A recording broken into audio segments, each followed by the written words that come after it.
আমার রাজনৈতিক জীবনে বিরোধী দলের নেতা, দূরদর্শী, এত বিচক্ষণ বিরোধী নেতা বাংলাদেশের রাজনীতির ইতিহাসে ইতিপূর্বে ছিল না, ভবিষ্যতে হবে কিনা আমার জানা নেই। উনি সংসদটা পরিবেশ এত সুন্দর করে গুছিয়ে কথা বলে রাখেন, আলহামদুলিল্লাহ। এবং সেই কারণেই ট্রেজারি ব্রাঞ্চ এবং বিরোধী দল আমরা মিলেমিশে আইন পাস বলেন, সংসদে তর্ক বিতর্ক বলেন, যাই হোক না কেন, সব শেষে ওনার কারণে একটা সুন্দর পরিবেশ নিয়ে আমরা সংসদ থেকে বের হয়ে আসতে পারি। আমি ওনাকে এই কারণেই দূরদর্শী বললাম যে উনি ওনার বাজেট বক্তৃতায় ওনার এই নির্বাচনী এলাকার সকল দায়িত্বটি উনি সুন্দরভাবে মাননীয় প্রধানমন্ত্রীর উপর ছেড়ে দিয়েছেন। উনি বলেছেন যে আমি বিরোধী দলের নেতা হিসাবে আমার অনেক দায়িত্ব, অনেক কাজ, আমার নির্বাচনী এলাকার দায়িত্বটা আমি মাননীয় প্রধানমন্ত্রীর উপর ছেড়ে দিলাম।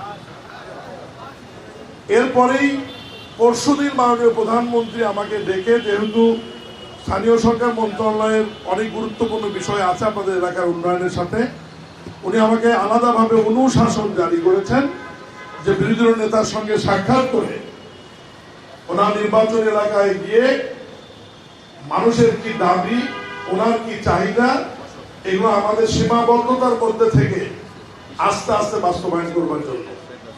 এবং আমি ওনার সাথে পরশুদিন সাক্ষাৎ করেছি, উনি আজকে আমাদেরকে সময় দিয়েছেন। আমি কিন্তু ফুল টিম নিয়ে এখানে আসছি। আমার একটু ভুল বোঝাবুঝি হয়েছে যে ওয়াসা এবং তিতাসের লোক আগে বললে হয়তো আমার জন্য সুবিধা হতো, কিন্তু ওনারাও আসছে রাস্তার মধ্যে আর কি। এরপর ওয়াসার এমডি, তিতাসের লোকও আমাদের সাথে থাকবে। আমরা আজকে ঘুরে ঘুরে সমস্যাগুলো শুনবো, দেখবো। এরপরে আবার এই ফুল টিম আমরা মাননীয় বিরোধী দলের নেতার সঙ্গে 2-4 মধ্যে ওনার কাছ থেকে সময় নিয়ে ওনার অফিসে আবারও বসে অগ্রাধিকার কোনটাতে আমরা আগে দেবো, কোনটাতে পরে দেবো, সব তো রাতারাতি করা সম্ভব হবে না। অগ্রাধিকার ভিত্তিতে আমাদের যেহেতু দীর্ঘ সময় আছে, 3 বছর 4 বছর আমাদের হাতে, 5 বছর রয়েছে, আমরা এই সময়গুলোর মধ্যে আমরা আস্তে আস্তে ইনশাআল্লাহ ওনার পরামর্শ ক্রমেই আমরা বাস্তবায়ন করবো ইনশাআল্লাহ। তবে আপনারা ওনাকে নির্বাচিত করেছেন, এখানে প্রশাসক সাহেবও ভোট করেছেন, দুইজনই দুটি ভালো দায়িত্বে আছে। সেই হিসেবে মনে করবে অবহেলিত এলাকার মানুষ, মহান আল্লাহর ইচ্ছা আপনাদের ভাগ্যটা ভালো। সবাই মিলে চেষ্টা করলে অপরিকল্পিত একটি নির্বাচনী এলাকা, আমাদের মাননীয় বিরোধী নেতা বক্তৃতাও বলেছেন, পাশে বসেও আমাকে বলছিলেন যে এই এলাকাটা কিন্তু পরিকল্পিতভাবে গড়ে ওঠেনি। আর একদিক থেকে আমিও কিন্তু আপনাদের এলাকারই মানুষ, কারণ আমি বিগত 10 বছর সরকার বাড়ির মোড়ে আমার বসবাস করেছি, কিন্তু সেটা এখানে ছিলাম এলাকায়। ফলে এটা একদিক থেকে আমারও এলাকা।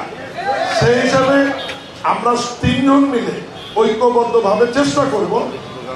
আমরা আপনাদের কাছে কোনো ভুয়া ওয়াদা করব না, যা পারবো আমরা আস্তে আস্তে সর্বোচ্চ অগ্রাধিকার দিয়ে আমাদের সব এলাকায় কাজ হবে, নির্বাচন এলাকায়। কিন্তু বিরোধী নেতা যেহেতু প্রধানমন্ত্রীকে দায়িত্ব দিয়েছেন, প্রধানমন্ত্রী যেহেতু আলাদা অনুশাসন জারি করেছেন, আমরা অগ্রাধিকার ভিত্তিতে এই নির্বাচন এলাকার পানির সমস্যা, গ্যাসের সমস্যা, রাস্তাঘাট, ড্রেনেজ যা করার প্রয়োজন আমরা করবো ইনশাআল্লাহ। এইটুকু বলেই আজকের মতো বিদায় নিচ্ছি এবং আপনাদের সঙ্গে ঘুরে ঘুরে বিরোধী নেতার সাথে ঘুরে ঘুরে আমরা বিষয়গুলো দেখবো।